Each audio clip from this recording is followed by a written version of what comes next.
boys and girls, it's Mrs. Embrey here. And I was just outside in the Antarctic cold weather, so I had to bundle all up. But I met a friend, look. Look it, you're gonna like him. Oh, oh, can you say hi to my penguin friend? Hi. I'm gonna set him right here because today Mrs. Embrey is gonna read you a story today, and it's about Antarctica. Raise your hand if you've ever heard of Antarctica before. Oh, I bet some of you have. There's penguins and there's whales and it's really cold out there. So I'm gonna read you the story and it's called If You Could Go to Antarctica. And when I'm reading this, I want you to think about, would you travel to Antarctica if you could? All right, boys and girls, here we go. Look at that first page. Look at how cute that sea lion is.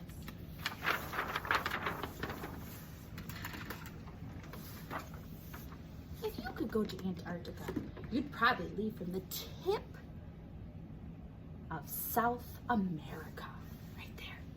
See, way down there, there's the tip. You'd travel for days in a boat over rough and stormy seas. Antarctica is a huge continent at the South Pole. That's way down there, look. Way down there at the bottom of the earth. So you'd have to travel there by boat.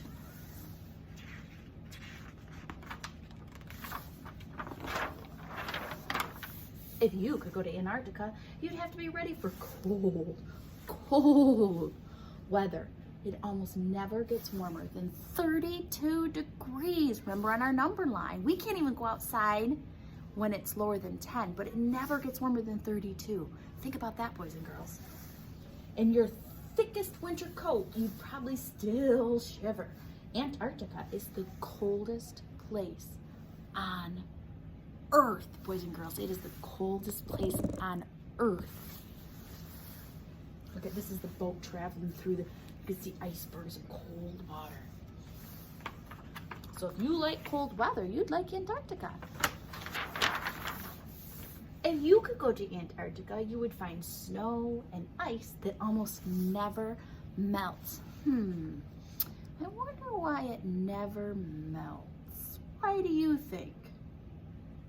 That's right, because it never gets warm enough, right? Because snow needs to get warm to melt. On the shore, near the sea, the wind can blow 50 miles per hour for weeks at a time. Holy smokes, that's windy. If you could go to Antarctica, you might see chunks of snowy ice breaking off and falling into the sea. These floating shapes are called icebergs. Oh. They crash like thunder as they split from the ice shelf. See, they chunk off and then they fall down into the water. They're called icebergs. Can you say iceberg? Good job. If you could go to Antarctica, you might see, oh, my little friend here, you might see a penguin. Penguins gather in huge groups to lay their eggs and raise their baby chicks. Boys and girls, I'm gonna show you real quick. Look at this. Look at how cute and fuzzy those little babies are. Oh, they're so cute. They're so cute and fuzzy. It says right here, if you can look up here, I'm gonna move this up here so you can see this fact. It says, the average emperor penguin is 47 inches tall. And I don't know if you guys can see behind me, but there's an emperor penguin standing right back there. And 47 inches is about as tall as most of you guys. So measure yourself. You can see if you're as tall as an emperor penguin. I'm learning some cool stuff about Antarctica. If you could go to Antarctica, you would see that penguins don't fly. They zoom through the water as fast as cars. Thick layers of oily feathers keep the cold water away. Penguins slide across the ice on their bellies. So those wings aren't used for flying, they're used for swimming underwater. If you could go to Antarctica, you might see seals. Seals live in the ice cold waters. A thick layer of fat called blubber keeps them warm. Seals come to land or solid ice to have their pups. Mothers must teach their pups to swim. Their babies are called pups, just like a dog. Look here, it says large seals have large eyes that allow them to see above and below the water. This is a picture of them swimming underwater here. If you could go to Antarctica, you might see whales lunging up from the water. Many whales visit Antarctica in the summer. Look at him jumping out of the water like that. Humpback whales are huge, but aerobatic animals. They can be 50 feet long as a tractor trailer. But they can throw their bodies completely out of the water. So boys and girls, it's like a big semi jumping out of the water. They're as big as a semi, but they can still jump all the way out of the water. That's so cool.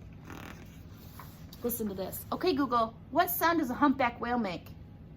This is a humpback whale. Hey, would you like to hear the sound of a whale? Yes.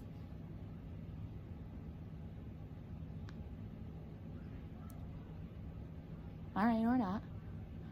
All right, we'll keep reading our story.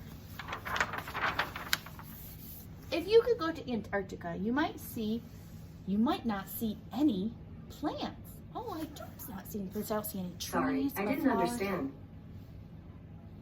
Trees or flowers. Most plants can't grow in the snow.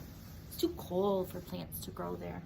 In some places along the coast where the snow melts, green mats of moss and grass support from the rocks. So all this green stuff right here, that's kind of like grass. It's called moss, and it sometimes grows where it's really wet on the rocks. But you don't see any trees or flowers or even bushes. If you go to Antarctica, you might see a scientist at work. They are the only people in Antarctica. They are studying the unusual plants, animals, and weather. There's no homes or stores or cars on Antarctica because it's too cold for people to live there. So the only people that live there are scientists. These kind of people, these kind of men and women who like to study all the plants and animals there. If you could go to Antarctica, you would see icebergs as big as forest, white fields of snow, and huge waves crashing into sheets of ice. Antarctica is the perfect home for a few amazing plants and animals. Would you visit if you could? Now, boys and girls, I want you to tell me if you would visit to Antarctica. Bye, boys and girls. I gotta go back out in the Antarctica snow and get bundled up with my penguin friends. Bye-bye.